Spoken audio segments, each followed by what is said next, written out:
E aí essa galera, beleza, gente? Pessoal, hoje eu estou trazendo para vocês aqui um exemplo do uso de procedimentos, tá? A ideia é que eu preciso inverter os valores de um vetor. Eu tenho lá um vetor com 10 elementos e eu quero inverter. Eu quero botar o elemento que está no décimo, no índice 10 e ir lá para o 1, o que está no 1 e para o 10, o que está no 9 e para o 2, o que está no 2 e para o 9 e assim por diante. Eu tenho que fazer uma inversão aí de valores. É claro que quando você pensa nisso, você pensa em que eu vou ter que trocar. Então se eu dizer que está em V1, vai para V10. Eu poderia fazer isso manualmente, claro, porque o vetor é pequeno, né? 10 elementos, eu digo V10 e recebe V1. Bem, mas essa não é uma solução boa, né? Porque se eu tiver um vetor de tamanho 1000, e aí? Vou ter que fazer isso 10.000, e aí? Então eu vou ter que fazer isso por um. Claro que eu vou fazer um laço de repetição.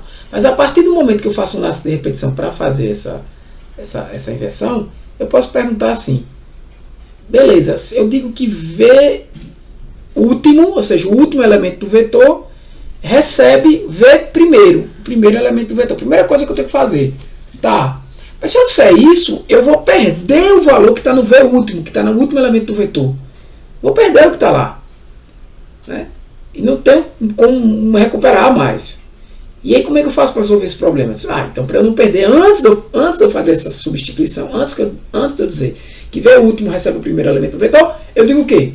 Salve o último elemento do vetor em uma outra variável. Salvei. Agora sim, esse último elemento do vetor recebe o valor da primeira variável, que está no primeiro elemento do vetor. E eu não perdi o que tinha lá. Por quê? Porque está salvo nessa variável auxiliar. E, inclusive, eu vou precisar dela para quê? Para colocar esse valor lá no primeiro elemento do vetor. Então, é isso que eu vou fazer. Eu vou ter um vetor de 10 elementos. Chamei esse vetor aqui globalmente de A. Então, eu vou aqui fazer o quê? Aqui eu tenho um procedimento. Essa A é uma variável global. Ele pode ser utilizado aqui, inclusive dentro do procedimento. Só que, o que é que acontece? Eu não vou olhar para o procedimento agora. Eu tenho um código aqui, início e fim. A única coisa que eu tenho no código é inverte A. Ou seja, chame inverte, que é um módulo, nesse caso aqui um procedimento que está declarado aqui em cima, ó, procedimento do início ao fim, e passe A. Esse procedimento ele recebe o quê? Um vetor do tipo VET, que é esse cara aqui também, de 10 elementos. É um VI, que eu chamei de VI. VI é do tipo VET. VET é um vetor de 10 elementos, de números reais. Então, é um tipo que foi declarado como um vetor de 10 elementos de números reais. Então, esse é um VET. Que é I? I é um inteiro que eu vou aqui, está em maiúsculo, mas tanto faz. Nesse caso aqui não é 615. Eita, agora fugiu. Case sensitive, desculpa, não é. Tanto faz ser I ou com I maiúsculo ou I minúsculo, tá? Então, para ir de 1 até 10, o que é que eu vou fazer? A primeira coisa que eu vou fazer é salvar aquilo que eu disse a vocês. Salvar o valor que está no primeiro elemento do vetor, que está em I. Por quê? Porque logo, aqui eu estou falando o inverso do que eu fiz, né? Eu estou substituindo logo o que está no primeiro. Eu vou dizer que o que está no primeiro, eu não posso chegar aqui e dizer que o que está no primeiro vai receber o quê? O elemento que está no último. Isso aqui é o que está no último. Eu não tenho um elemento de 10, um vetor de 10, então é 11 menos o próprio I atual, que é 1. Então, V10. Eu não posso fazer logo isso. Antes eu tenho que salvar o valor que está em I. Que está em VI, né? Que está, no caso aqui, V1. E aí, salvei. E aí, depois eu vou dizer que o que vai receber lá, V11 menos I, que é o último elemento. Nesse momento, o valor que está no último elemento, que estava no último elemento, está no primeiro também e está no último. Só que agora eu vou pegar o que está no último e vou dizer que para ele o vetor do índice 11 menos 1, ou seja, o valor que vai para o último elemento do vetor, vai ser aquele que eu salvei lá no comecinho aqui, ó, que era o que está no primeiro. É que eu recuperei antes. Então, para isso, eu fiz com I valendo 1. E funciona. E se for com I valendo 2? Bem, eu vou pegar aqui, a alce agora vai ser o quê? O que está no 2, né? A alce vai ser sempre aquela variável como ela já é conhecida pelo nome, né? Auxiliar. E aí vai pegar o que está em V2, vai dizer agora que V2 vai receber 11 menos 2, ou seja, que é o que está em V9, vai ser jogado lá. Só que eu não perdi o que está em V2, né? Porque eu salvei em alce. E o que está em V9, que é 11 menos 2, vai ser alce. E ele vai estar fazendo isso sempre. E no final, essa passagem aqui está sendo por referência, né? Por quê? Preste atenção, por quê? O que eu estou mandando A aqui e estou passando VI. Aqui, né, como é um pseudocódigo, eu não preciso declarar que isso é passagem por referência, mas eu estou explicando a vocês que está sendo por referência. Por quê? O valor de A, quando é passado para VI aqui, ó, o que é que está acontecendo? Na memória do computador, A e VI estão sendo endereçados, a gente chama apontando, também uma linguagem chamada a programação, para o mesmo espaço de memória. Então, qualquer alteração em VI vai ser também em A. Então, como eu alterei VI aqui, ó, eu estou alterando A também. Tá? Poderia, sim, como eu falei para vocês nas aulas passadas, nem usar aqui, nesse caso, eu usei para ficar mais claro, apenas chamar inverte A, tá? Ou inverte, e esse inverte já inverteu o valor A. O nome da função você inverte A, tá? Eu poderia fazer assim também, inverte A, o nome da função, e passaria aqui, ó, nos parâmetros, né, da função, não passaria valor nenhum. E aí eu criaria aqui uma função chamada inverte A, que era uma função que iria inverter o vetor A, tá? Não recebia nada. E aqui internamente, em vez de eu trabalhar com VI, não existir VI, trabalharia com A. Beleza? Por quê? Procedimento, módulo, pode sim ser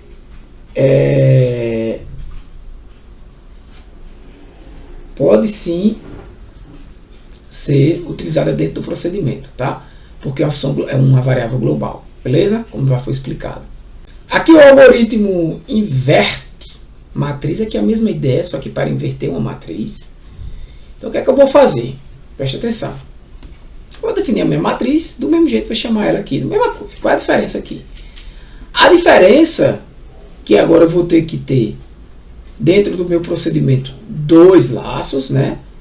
Dois laços.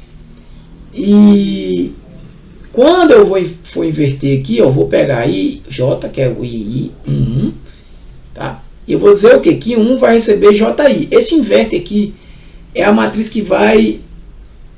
É a transposta, né? Que vai pegar o que é linha vai virar coluna e o que é coluna vai virar linha. Por exemplo, essa matriz aqui é um vetor de 10 linhas e 2 colunas. Essa matriz resultante vai ser 2 linhas e 10 colunas.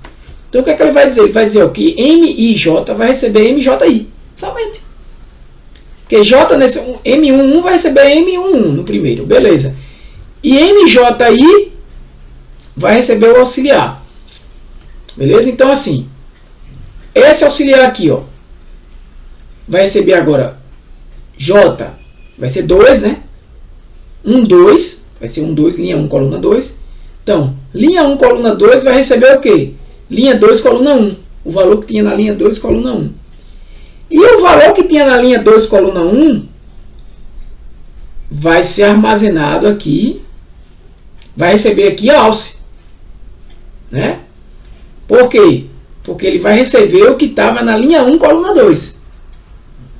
Tá? A alce vai receber o que estava em linha 1, coluna 2. Aí aqui, linha 1, coluna 2, que é o que no momento atual tem o valor que está lá em alce, né? Ele pegou, vai receber o que está na linha 2, porque ele está botando J, aqui é um J, tá? E depois o I, coluna 1. Aí esse valor vai receber o que está em linha 2, coluna 1. E o que estava aqui não se perdeu, porque está em alce, linha 1, coluna 2. E linha 1, coluna 2 que está em alce tem que ir para onde? Tem que ir agora para a linha 2, coluna 1.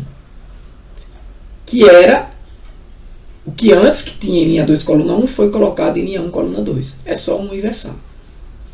Tá? Então essa matriz aqui, ela não pode ser inclusive desse tipo, tá? Ela tem que ser 2 colunas, 2 linhas e 10 colunas. E aqui a gente tem a função sinal. Uma função que vai receber um número inteiro e vai retornar 0 se esse número for 0, menos 1 se ele for negativo e 1 se ele for positivo. É muito simples.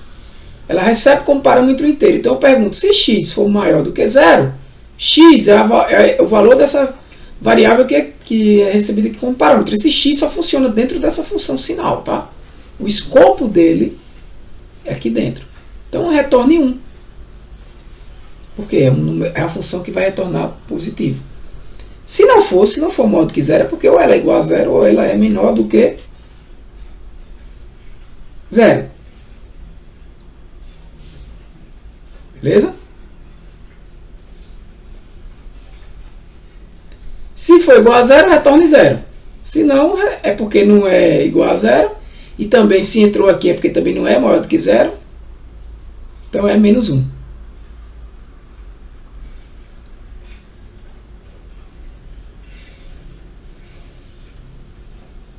Beleza? O que acontece aqui? Eu digo, ó, sinal recebe A.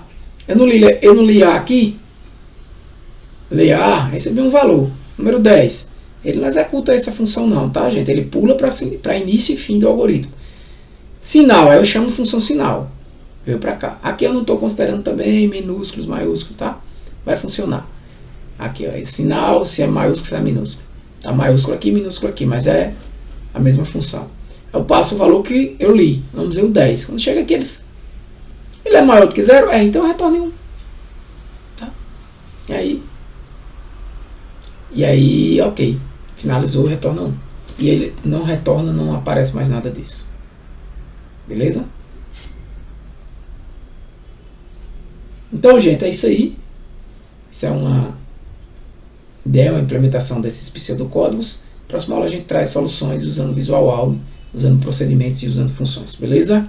Valeu, galera. Um abraço. Que Deus abençoe vocês. Fui!